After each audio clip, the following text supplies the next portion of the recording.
بسم الله.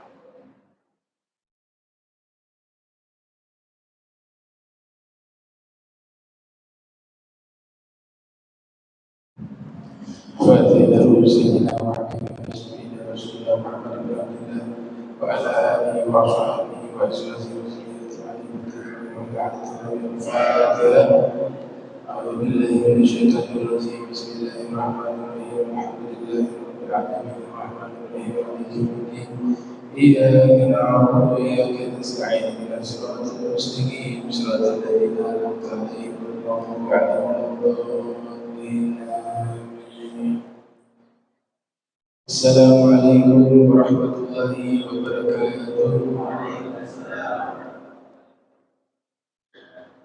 الحمد لله القوي سلطانه الواضح البرهان المبسوط في الوجود كرمه وإحسانه تعالى مجده وعظم شأنه خلق لحكمة وطاع عليه علمه وبسط له من فائد المنة ما جرت به في أقدار القسمة. أشهد أن لا إله إلا الله وحده لا شريك له وأشهد أن سيدنا محمدا عبده ورسوله لا نبي بعده. اللهم صل وسلم على نبينا محمد وعلى آله وأصحابه ومن تبعهم بإحسان إلى يوم القيامة. أما بعد، سبحانك لا علم لنا إلا ما علمتنا إنك أنت العليم الحكيم. ربي اشرح لي صدري ويسر لي أمري واحلل عقدة من لساني يفقهوا قولي وسدد لساني واهد قلبي بحق سيدنا محمد صلى الله عليه وآله وسلم. يا من هو في علوه كائن، يا من هو في فعل حميد، يا من هو في مجد متين. اللهم اكرمنا بنور الفهم واخرجنا من ظلمات الوهم وارزقنا فهم النبيين وحفظ المرسلين والهام الملائكة المقربين. ربنا زدنا علما وفهما وعقلا يا اكرم الاكرمين بحق سيدنا محمد خاتم الانبياء والمرسلين. يا رحمن الرحيم صلى الله على سيدنا محمد وعلى اله وصحبه وبارك وسلم. الحمد لله رب العالمين. Saya muliakan, saya hormati Imam Masjid Al-Muttaqin Amin Majal Bar Mata'ala Ta'ala biduli hayati wa umrih. Saya muliakan, saya hormati seluruh pengurus Masjid Al-Muttaqin, muadzin. Saya muliakan, saya hormati para asatidz, Ustaz Jamal, Ustaz Syarif, Ustaz Sofyan ya. Ini yang headset tadi ini barokah ya, insyaallah. Kita sampai di bab akhir dari hadis yang ke-23. Di sini membahas secara khusus keistimewaan lafaz kalimat tauhid atau al-qaul tsabit, yaitu la ilaha illallah. Menurut para sadah sufiyah menyatakan siapa yang membaca kalimat la ilaha illallah 70,000 marrah, sebanyak 70,000 kali, a'taqallahu biha raqbatahu, Allah akan bebaskan dirinya dari api neraka. 70,000 kali. Dan tradisi para ulama terdahulu, para masyayikh, ada kalanya mereka hadiahkan kalimat tauhid tersebut kepada orang-orang yang sudah meninggal dunia. Di sini ada potongan kisah. Ada seorang pemuda ahlu kashfi. Allah berikan kelebihan, dia bisa melihat sesuatu yang tidak bisa dilihat oleh orang biasa. Ibunya meninggal dunia. Ketika ibunya meninggal dunia, Allah buka tabir, dia bisa melihat keadaan ibunya di dalam kubur.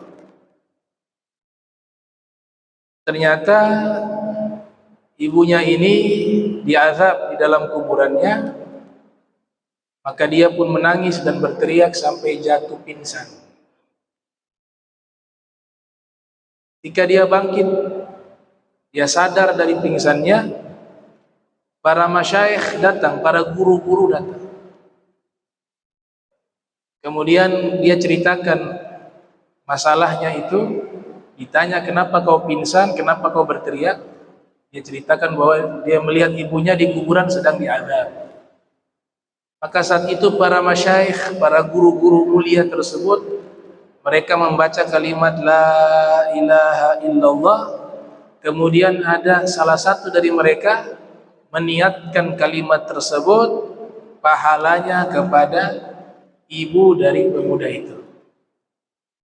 Maka saat itu keadaan wanita tersebut berubah. Yang tadinya diazab, Allah angkat azabnya dengan barakah kalimat la ilaha illallah. Dan menghadiahkan zikir-zikir kepada orang yang meninggal.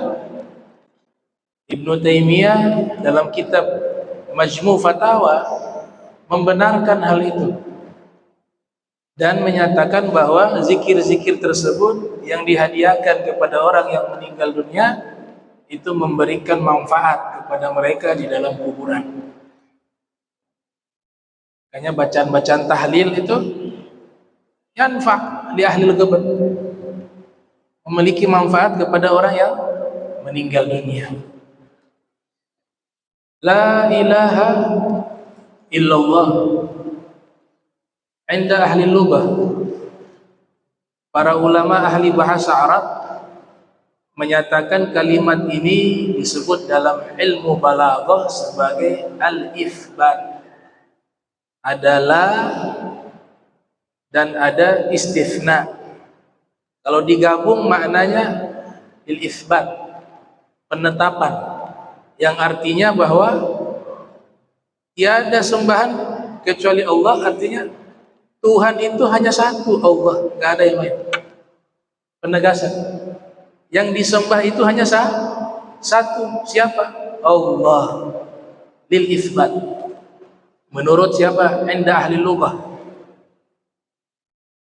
Adapun menurut ulama min ahlil kalam, para ulama ahlil kalam mengartikan la ilaha illallah dengan makna la ma'buda bihaqqin fil wujudi illallah. Tidak ada yang disembah dengan benar di alam semesta ini terkecuali Allah. Jadi lafaz ini terkenal juga dengan sebutan kalimat tauhid, atau disebut dengan al-qaulu ats-tsabit. Allah namakan di dalam Al-Quran dengan sebutan al-qaulu ats-tsabit, ucapan yang kokoh. Itu disebut di surat Ibrahim ayat 27.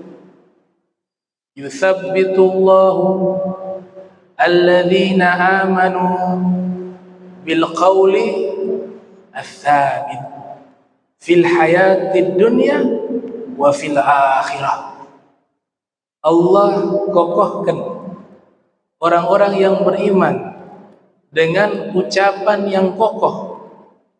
Ditafsiri oleh Al-Imam Al-Baghawi yang lahir 433 Hijriah, wafat 510 Hijriah, di dalam tafsirnya Ma'alimut Tanzil, maknanya Allah kokohkan kepada orang-orang yang beriman mengucapkan kalimat tauhid la ilaha illallah fil hayatid dunya ay qoblal maut, di kehidupan dunia sebelum wafat. Orang yang sebelum wafat atau menjelang wafat, kemudian Allah izinkan dia melafadzkan kalimat tersebut, ada satu jaminan dari Nabi sallallahu alaihi wasallam bahwa orang tersebut dakhalal jannah, akan masuk ke dalam surga.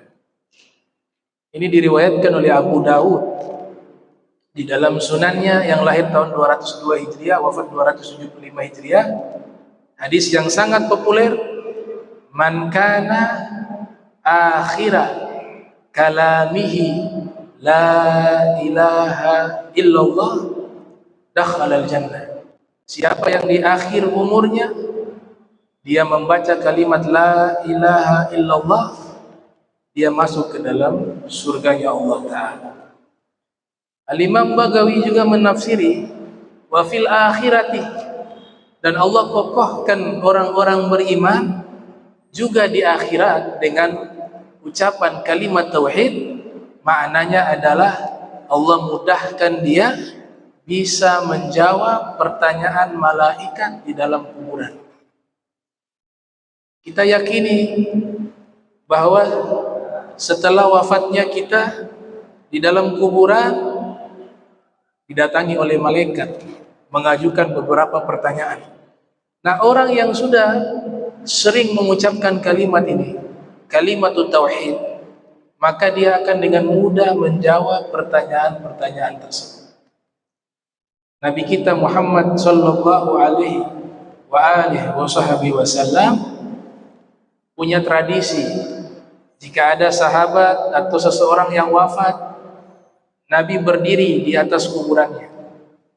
Kana Nabi sallallahu alaihi wasallam idza faragha min dafnil mayyit, Nabi sallallahu alaihi wasallam memiliki kebiasaan apabila ada seseorang telah dikuburkan, waqafa alaih, Nabi berdiri di hadapan kuburan tersebut.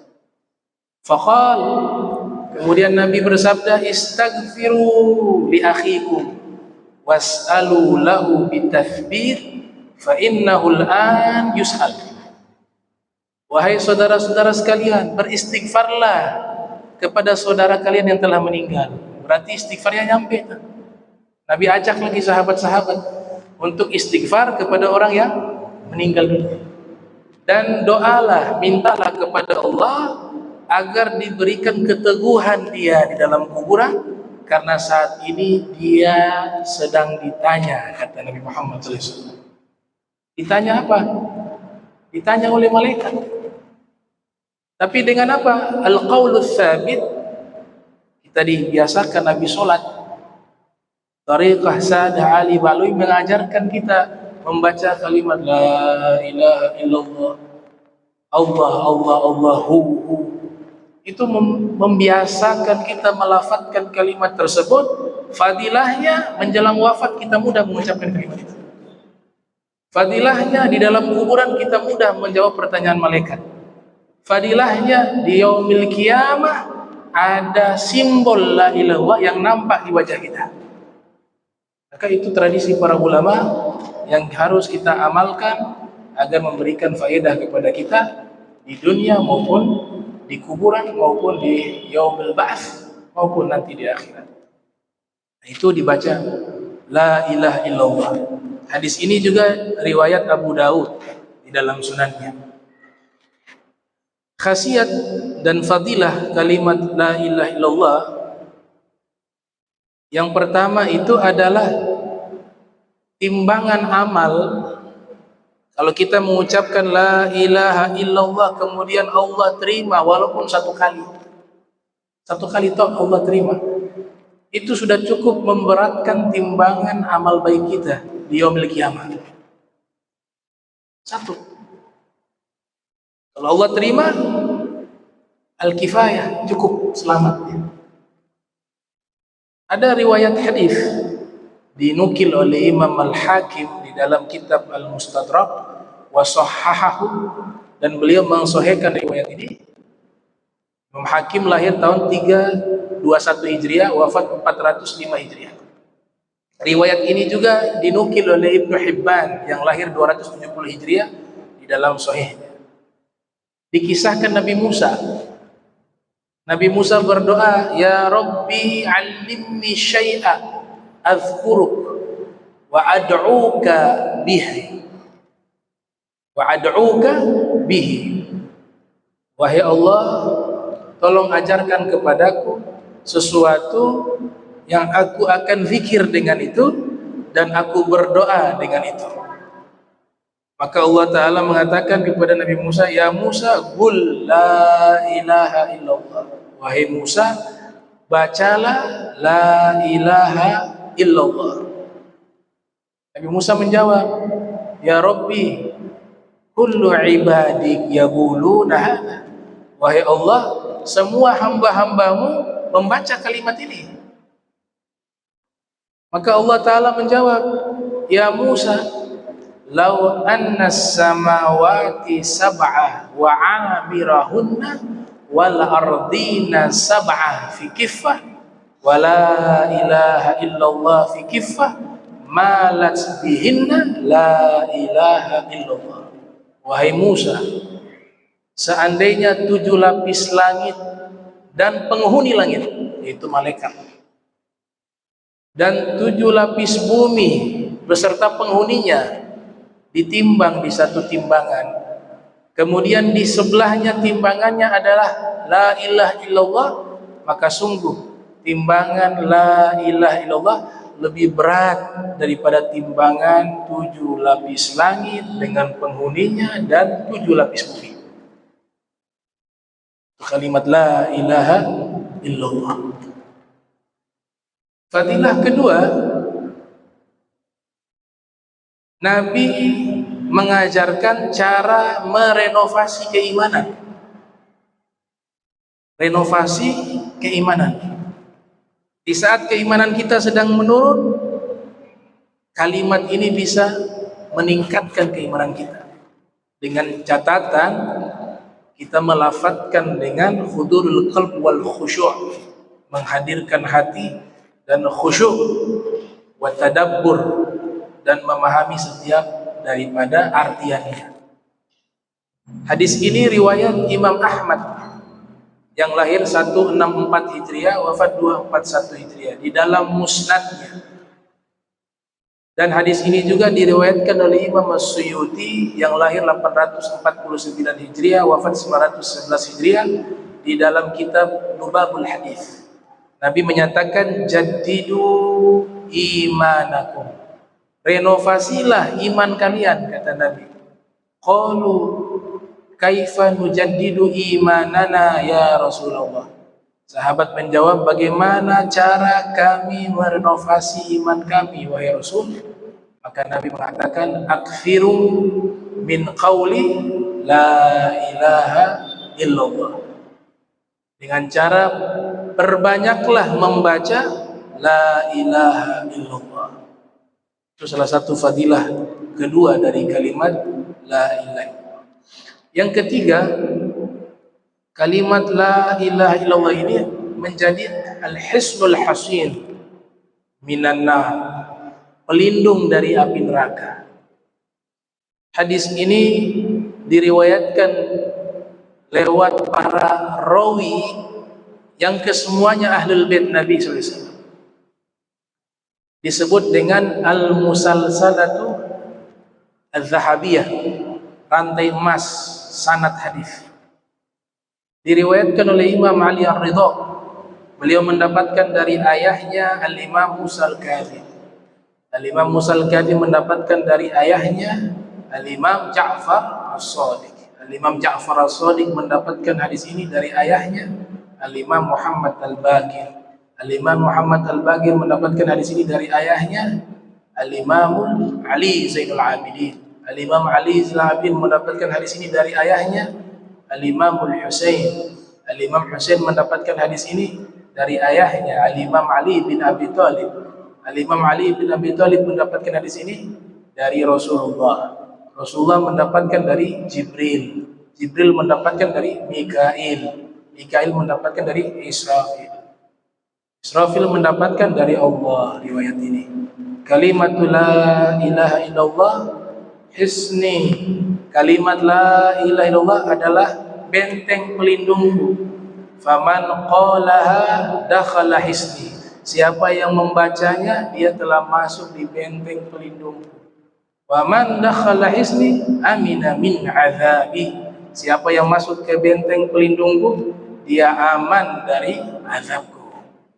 Ada satu tokoh ulama hadis bernama Abul Khair Al-Jazari, menulis kitab kumpulan zikir, kumpulan doa berjudul Hisnul Hasin min Kalami Sayyidil Mursalin, yang artinya benteng pelindung dengan banyak membaca doa-doa, zikir-zikir yang diajarkan oleh Nabi Muhammad sallallahu alaihi wasallam. Fadilah yang keempat, bahwasanya ulama hampir semuanya sepakat. Saya tidak mengatakan semuanya, hampir atau mayoritas bersepakat zikir terbaik adalah la ilaha illallah. Sesuai dengan hadis yang diriwayatkan oleh Imam Tirmidzi yang lahir tahun 209 Hijriah, wafat 279 Hijriah, di dalam sunannya Rasul sallallahu alaihi wasallam bersabda, afdalu ma qultu ana wa nabiyyuna min qabli la ilaha illallah. Dalam riwayat yang lain ada sambungannya, la ilaha illallah wahdahu la syarikalah ila akhir min al-dzikr. Ini hadis jadi dalil bahwa Nabi menyatakan paling afdolnya zikir yang saya baca dan seluruh para nabi sebelum saya, yaitu diawali dengan la ilaha illallah. Dan fadilah yang berikutnya, yang kelima, di dalam riwayat Imam Al-Bazzar yang lahir 210 Hijriah, wafat 292 Hijriah, juga diriwayatkan oleh Imam Al-Baihaqi yang lahir 384 Hijriah, wafat 458 Hijriah, di mana Rasul menyatakan miftahul jannah syahadah an la ilaha illallah, kunci surga yaitu kesaksian tiada Tuhan selain Allah, tidak ada yang disembah terkecuali Allah. Ada salah satu ulama hadis menambahkan ma'agorinih, harus ada gandengannya, yaitu tiada Tuhan selain Allah dan Nabi Muhammad adalah utusan Allah. Ini beberapa fadilah dan masih banyak ya, bukan hanya 5, ada banyak sekali keutamaan kalimatut tauhid, sangat banyak. Di antaranya menunda hari kiamat. Selama ada umat Islam yang melafadzkan, walaupun satu orang di bumi ini, satu orang toh, seorang muslim melafadzkan la ilaha illallah, itu jaminan hari kiamat tidak akan terjadi. Atau yang diqasar, Allah Allah, la taqumu sa'ah wa man yaqul Allah Allah, atau kama qala Nabi sallallahu alaihi wasallam, hari kiamat tidak akan terjadi selama masih ada orang mengucapkan Allah Allah Allah. Kalau ada orang larang baca zikir Allah Allah, berarti dia ingin hari kiamat cepat jadi. Zaman sekarang kan sudah ada tuh, larang baca Allah Allah Allah, berarti dia ingin cepat-cepat hari kiamat. Nabi katakan dengan melafadzkan Allah Allah tidak akan terjadi hari kiamat. Ini fadilah yang sangat besar, fadilah yang sangat besar. Makanya ulama terdahulu mereka punya zikir wajib pasti ini. Ada yang tilawah Al-Quran, ada yang salawat, ada yang baca tasbih, macam-macam dah. Tapi pasti ada zikir la ilaha illallah, afdalu zikir. Kalau membaca managib Al-Imam Al-Faqih Al-Muqaddam Muhammad Ibn Alwi Al-Faqih Al-Muqaddam, itu mulazama dengan zikir la ilaha illallah setiap hari 100.000 kali. 100.000 kali. Ada juga Al-Imam Al-Habib Abdullah bin Husain bin Tahir, sahibul kitab Sulamut Taufiq. Beliau punya mulazama zikir la ilaha illallah setiap hari 25.000 kali. Kemudian Allah Allah 25.000 kali. Kemudian salawat kepada Nabi 25.000 kali. Dan semua aulia wassalihin tidak lepas dari zikir, tidak lepas dari salawat, tidak lepas dari tilawatul Quran, tidak lepas dari sholat dan amal-amal lain. Digambarkan dalam syair, wafatani min khiyarin nas kam rajulin ma faraka dzikra tulal umri wal kutuba bakau lailatihi sajjadu khalwatihi min khaufi malikihi yasta'dzibu ta'aba. Telah berlalu generasi manusia terbaik, para aulia, para solihin.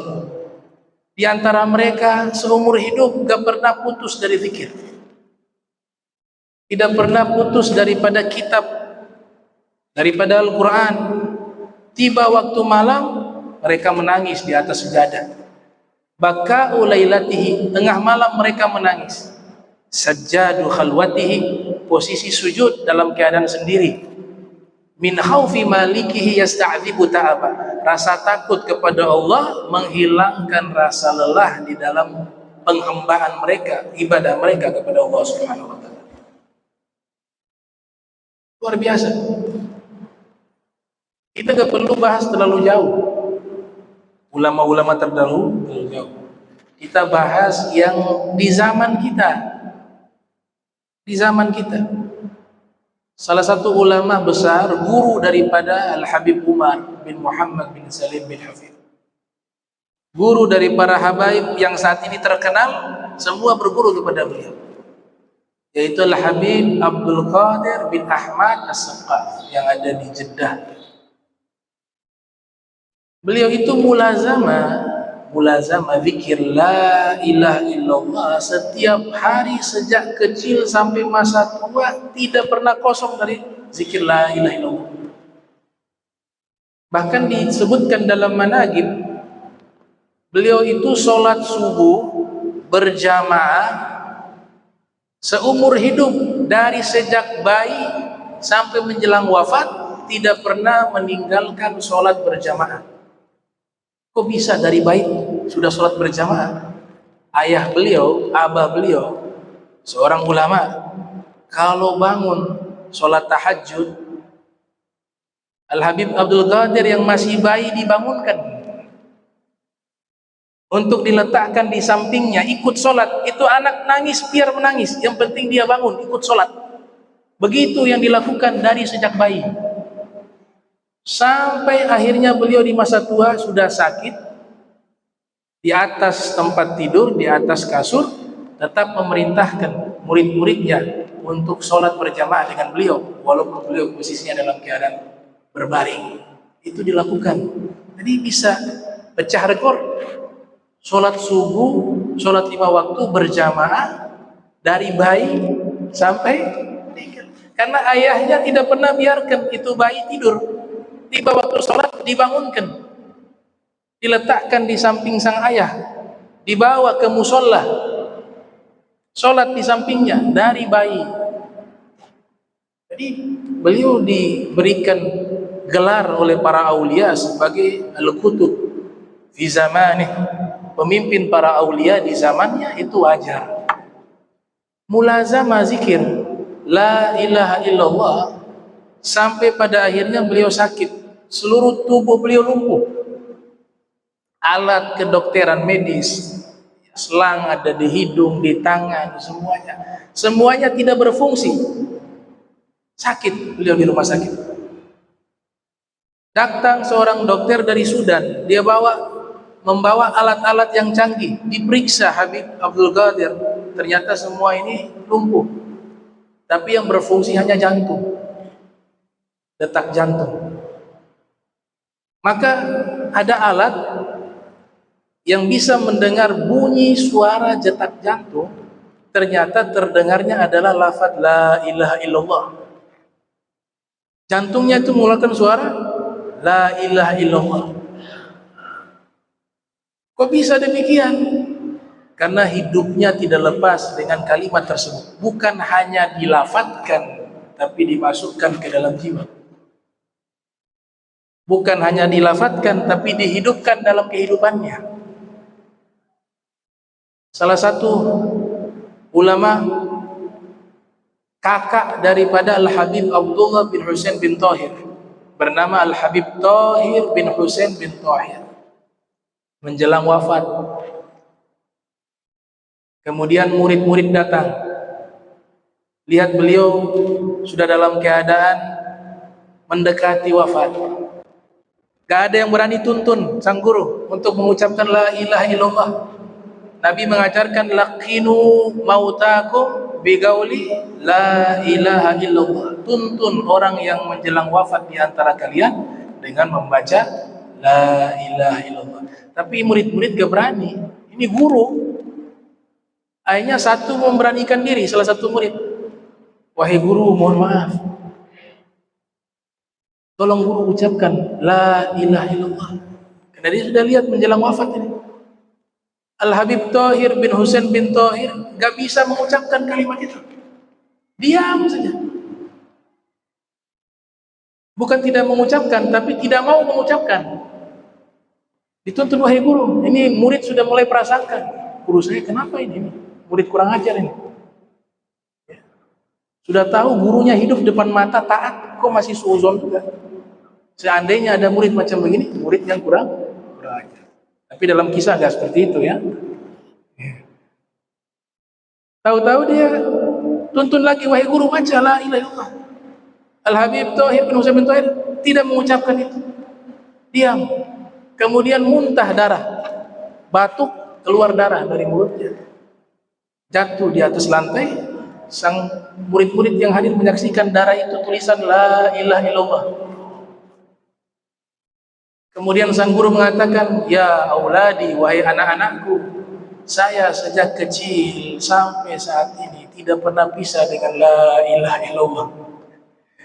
Itu yang dikatakan oleh para ulama, level mereka itu la ilaha illallah sudah menyatu dengan darah daging mereka. Akfiru min la ilaha illallah hatta tasir kulluk la ilaha illallah, kata mereka para al-arif billah.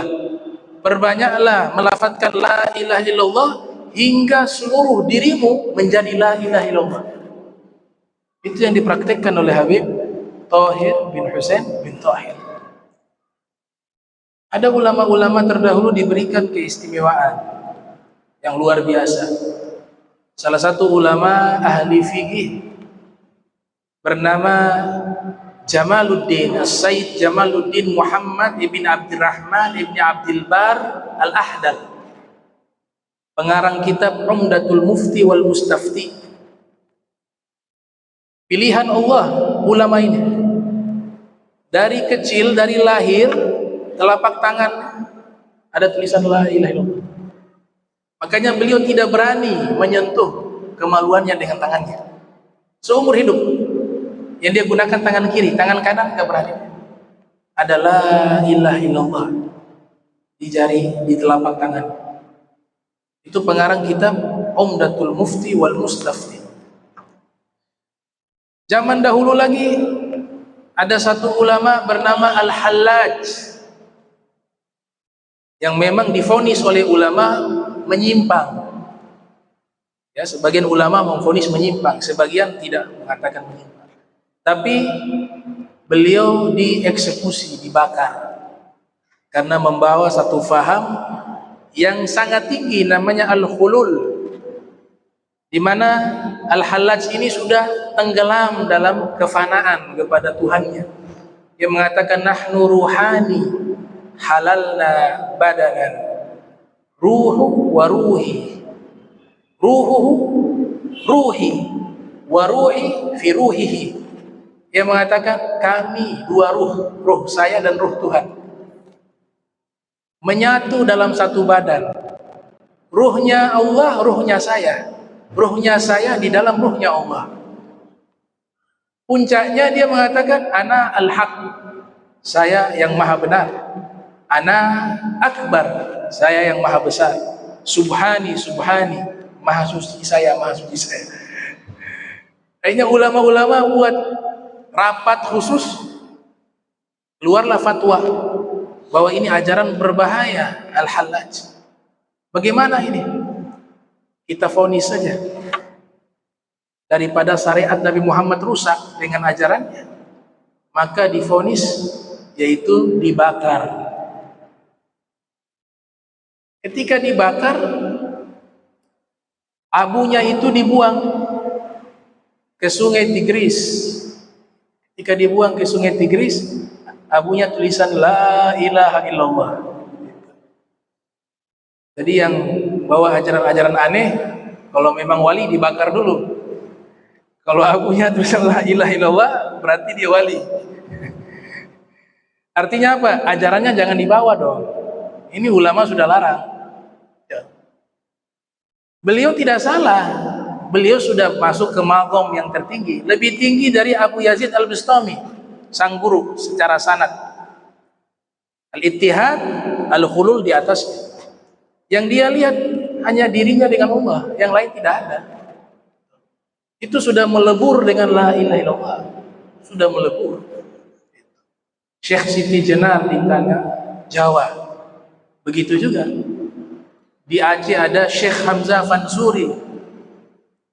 Kemudian cucunya Syekh Abdul Qadir Jailani juga, Syekh Abdul Karim Al-Jili. Syekhul Akbar wa Kibritul Ahmar Ibn Arabi juga mengalami magom itu yang disebut oleh para ulama al-fana, al-istighraq. Ini peleburan dengan La ilaha illallah. Ada salah satu ulama namanya Fathi Al-Kissi, waktu meninggal dunia, ini diceritakan oleh Ibnu Mulaqin. Lahir tahun 723 Hijriah, wafat 804 Hijriah. Dalam kitabnya Tabaqatul Auliya, salah satu guru daripada Al-Hafiz Ibn Hajar Al-Asqalani, diceritakan dalam kitabnya ketika Al-Imam Fathi Al-Kissi wafat, Al-Harbi memandikan jenazahnya. Ketika dimandikan jenazahnya, memang dilarang kalau cerita keadaan jenazah, ya, kalau tidak baik itu dilarang. Uzkuru mahasina mautakum, sebutkan kebaikan orang yang wafat di antara kalian. Wa kufu an masawihim, dan cegah dari keburukan mereka yang sudah meninggal. Tapi yang dilihat ini kebaikan. Al-Harbi memandikan jenazah Al-Imam Fathi Al-Kissi, salah satu sufi kabir, seumur hidup gak pernah lihat ke langit. Malu memandang, mengangkat kepala, karena itu karakter orang sombong. Malu mengangkat kepala karena berkeyakinan Allah Maha Tinggi. Gak boleh saya angkat kepala kepada Sang Maha Tinggi. Dia tunduk. Pintu rumahnya tulisan Rahimallah mayyitan dakhala baiti. Semoga Allah merahmati calon mayat yang masuk ke rumahku. Itu di rumahnya tulisan. Sufi kabir. Waktu jenazahnya dimandikan, disaksikan di pahanya itu ada tulisan La ilaha illallah. Yang memandikan jenazah berpikir itu tulisan biasa. Dia coba menghilangkan dengan air, tidak bisa hilang. Ternyata dia perhatikan itu uratnya di dalam paha itu tulisan La ilaha illallah. Luar biasa. Fatwa Al-Kissi. Nah, ulama-ulama terdahulu begitu demikian. Ada yang sampai zikirnya itu overdosis. Ada. Ini overdosis dalam zikir bagus. Kecuali zikir yang sudah ditentukan oleh para masyayikh, gak boleh lebih. Dia seperti resep dokter, ada dosis. Kalau kita tambah-tambah jadi bahaya. Tapi ini zikir mutlak. Zikir mutlak, misalnya La ilaha illallah sekian kali, ada masalah. Subhanallah, itu tanpa ada ijazah dari syekh dan aturan karangan dari syekh. Boleh kita amalkan.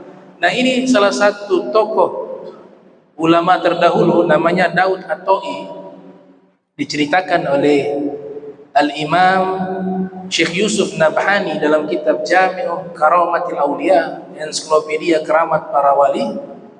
Beliau itu di rumahnya habis dengan zikir, sampai-sampai ketika makan satu suapan nasi atau makanan yang dia makan, satu suapan itu ketika mau masuk ke mulut sudah 70 tasbih yang dibaca. Mohon maaf, sampai-sampai berhubungan suami istri pikirannya zikir, lupa sambil zikir. Gak boleh dilafatkan, tapi orangnya sudah nggak sadar. Sampai-sampai mimpinya lagi zikir. Jadi dia tidur pun lidahnya ini berzikir. Istri bertanya, "Wahai suamiku, kamu ngigok kok sebut nama Allah zikir?" Kata suaminya, Daud At-Ta'i, "Saya mimpi sedang berada di majlis zikir dan saya sedang berzikir." Subhanallah. Sampai diberikan keramat oleh Allah Ta'ala, perabotan rumahnya ikut berzikir. Semua perabotan rumahnya itu mengeluarkan suara zikir kepada Allah Subhanahu wa Ta'ala. Dan ini bukan hal yang aneh. Dalam Al-Quran itu diceritakan Nabi Daud bertasbih bersama gunung.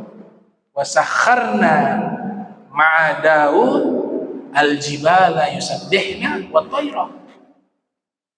Sungguh Allah tundukkan gunung-gunung dan burung-burung, mereka bertasbih bersama Nabi Daud. Fil Quran, mukjizat. Kalau mukjizat ada, maka keramat juga ada. Kedua-duanya kekuasaan Allah Subhanahu wa Ta'ala. Nabi kita Muhammad sallallahu alaihi wasallam meletakkan batu kerikil di tangannya, batu kerikilnya berzikir, mendengar suara zikir. Nah, jadi zikir la ilaha illallah adalah zikir yang terbaik. Kita sebagai seorang mukmin banyak melafadzkan kalimat tersebut. Terakhir saya tutup, ada satu tokoh ulama bernama Abu Bakar, Al-Imam Abu Bakar Al-Kattani.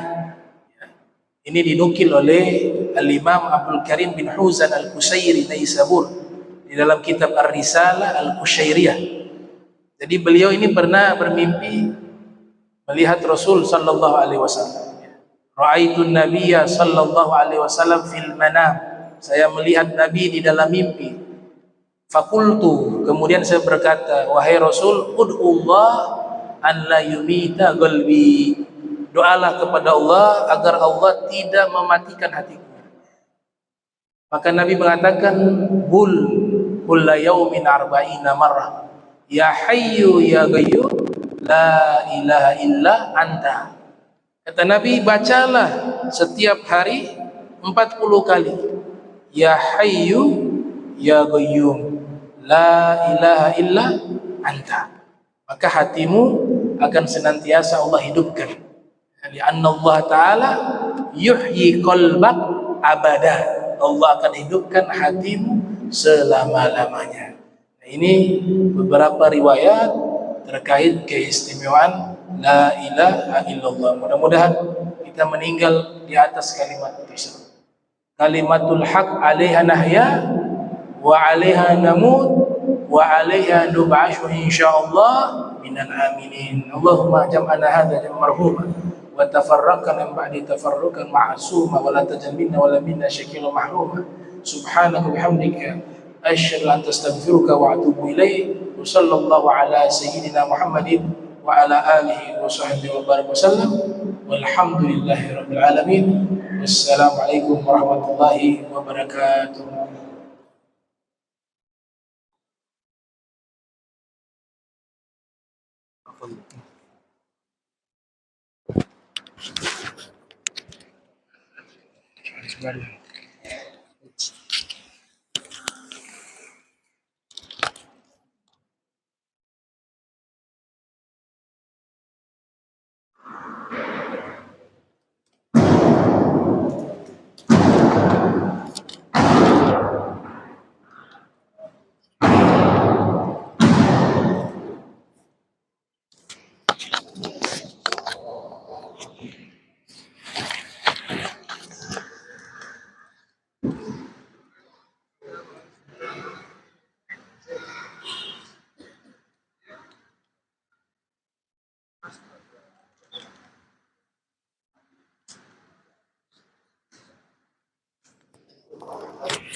Nanti